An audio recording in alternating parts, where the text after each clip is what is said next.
जय श्री राम दोस्तों। हमारे YouTube चैनल स्टोरी गुरु में आपका स्वागत है। आज मैं आपको सुनाऊंगा एक कहानी। एक राजा था, उसके 4 पुत्र थे और अपने उन 4 पुत्रों में से वह किसी एक पुत्र को राजगद्दी सौंपना चाहता था। पर किसे? राजा ने एक तरकीब निकाली और उसने चारों पुत्रों को बुलाकर कहा, अगर तुम्हारे सामने कोई अपराधी खड़ा हो तो तुम उसे क्या सजा दोगे? पहले राजकुमार ने कहा कि अपराधी को मौत की सजा दी जाए, तो दूसरे ने कहा कि अपराधी को काल कोठरी में बंद कर दिया जाए। तीसरे ने कहा कि उसे अपने राज्य से बाहर निकाल दिया जाए। अब चौथे राजकुमार की बारी थी। उसने कहा कि पिताजी, सबसे पहले यह देख लिया जाए कि वह अपराधी है या नहीं। उसके बाद उस राजकुमार ने एक कहानी सुनाई।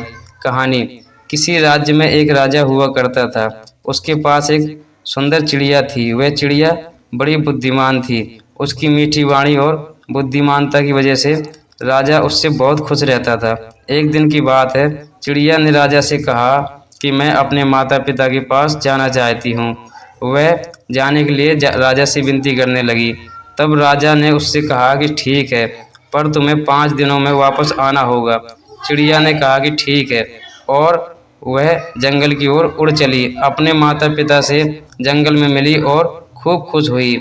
ठीक 5 दिनों बाद जब वह वापस राजा के पास जा रही थी, तब उसने एक सुंदर सा उपहार राजा के लिए ले जाने का सोचा। वह राजा के लिए अमृत फल ले जाना चाहती थी। जब वह अमृत फल के लिए पर्वत पर पहुंची, तब तक रात हो चुकी थी। उसने फल को तोड़ा और रात वहीं गुजारने का सोचा। वह सो रही थी कि तभी एक सांप आया और उस फल को खाने शुरू कर दिया। सांप के जहर से वह फल भी जहरीला हो चुका था। जब सुबह हुई तब चिड़िया उड़कर राजा के पास पहुंच गई और कहा, राजन, मैं आपके लिए अमृत फल लेकर आई हूँ।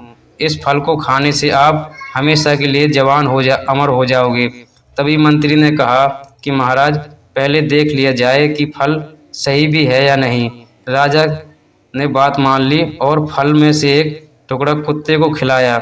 कुत्ता तड़प तड़प कर मर गया। राजा बहुत क्रोधित हुआ और अपनी तलवार से चिड़िया का सिर धड़ से अलग कर दिया। राजा ने वह फल बाहर फेंक दिया। कुछ समय बाद उसी जगह में एक पेड़ उगा। राजा ने सख्त आदेश दिया कि कोई भी कोई भी इस पेड़ का फल ना खाए, क्योंकि राजा को लगता था कि यह अमृत फल जहरीले होते हैं और चिड़िया ने यही फल खिलाकर उसे मारने की कोशिश की थी। एक दिन एक बूढ़ा आदमी उस पेड़ के नीचे विश्राम कर रहा था। उसने एक फल खाया और वह जवान हो गया, क्योंकि उस वृक्ष का फल उगे हुए फल जहरीले नहीं थे। जब इस बात का पता राजा को चला तो उसे बहुत ही पछतावा हुआ। उसे अपनी करनी पर लज्जा हुई। चौथे राजकुमार के मुख से यह कहानी सुनकर राजा बहुत ही खुश हुआ और चौथे राजकुमार को सही उत्तराधिकारी समझते हुए उसे ही अपने राज्य का राजा चुना। इस कहानी से हमें यह सीख मिलती है कि हमें किसी भी अपराधी को सज़ा देने से पहले यह देख लेना चाहिए कि उसकी गलती है या नहीं। धन्यवाद। अगर कहानी अच्छी लगे तो चैनल को सब्सक्राइब ज़रूर करें।